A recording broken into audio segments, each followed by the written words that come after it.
Guys, কেনেকুৱা আছে আপোনালোক সকলোৱে? আশা কৰোঁ সকলোৱে যেন ভালে আছে। আজি মই এটা মোৰ নিজৰ আটাইতকৈ ফেভৰেট ডিছ মই আপোনালোকৰ আগত প্ৰেজেণ্ট কৰিব ওলাইছোঁ। সেইটো হৈছে ডাব চিংৰি।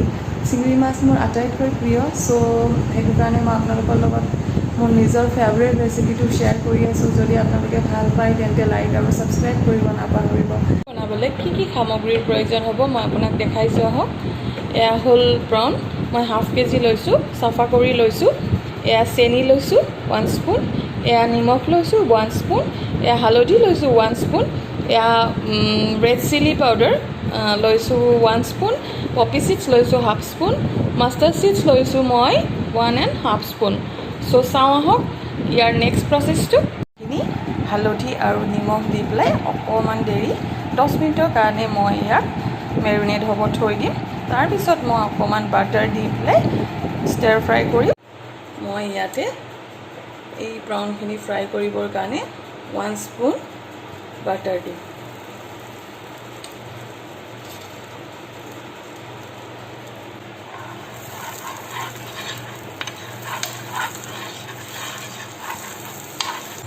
এতিয়া মই ইয়াতে এটা এটাকৈ প্ৰাউনকেইটা দি দিম।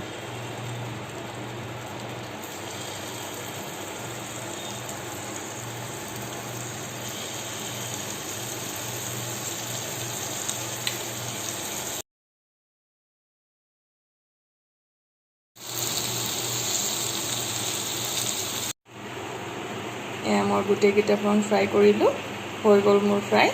এতিয়া মই নেক্সট প্ৰচেছত গৈ আছোঁ।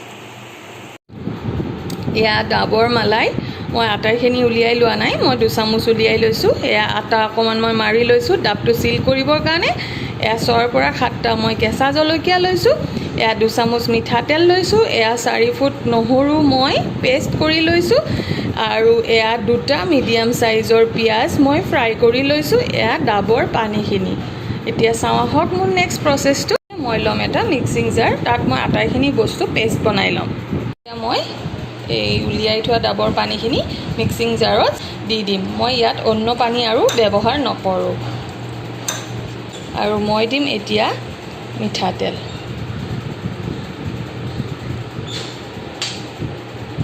আৰু অকণমান কাশ্মীৰী পাউডাৰ বা ৰেড চিলি পাউডাৰ, যিকোনো দুটা এটা দি দিলে হ'ল কালাৰৰ কাৰণে।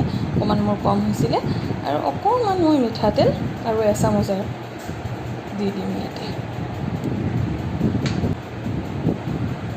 আটাইখিনি মই ধুনীয়াকৈ লৰাম। ভালকৈ মিক্স কৰিম। আৰু এতিয়া মই ইয়াতে আটাইখিনি গ্ৰেভি ভৰাই দিম। তাৰপিছত মই মাৰি থোৱা আটাখিনিৰে চিল কৰিম। গ্ৰেভি এয়া হৈ গ'ল মোৰ আটাইখিনি গ্ৰেভি দিয়া। এতিয়া মই ইয়াতে 2টা বা 3টা কেঁচা জলকীয়া দি দিম। মাৰি থোৱা আটাখিনি এতিয়া মই ৰুটিৰ নিচিনাকৈ লাহে লাহে হাতেৰে বেলি মই চিল কৰি দিম। এতিয়া মোৰ ৰেডি হৈ গ'ল ডাব, চিল কৰা হৈ গ'ল। এতিয়া যাব অভেনত। দি দিম মাইক্ৰ'ৱেভ মোডত 900 ৱাটত। আৰু টাইমিং হ'ব 20 মিনিটছ। ষ্টাৰ্ট।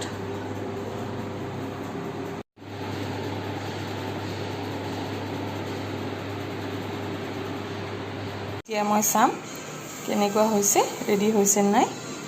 হৈ গ'ল। এতিয়া মই উলিয়াই চাওঁ।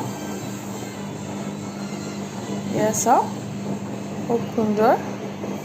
যদি মোৰ আপোনালোকে এই ৰেচিপিটো ভাল পায় তেন্তে লাইক আৰু কমেণ্ট কৰিব নাপাহৰিব। থেংক ইউ ফৰ ৱাচিং লনিজ গেলাৰী।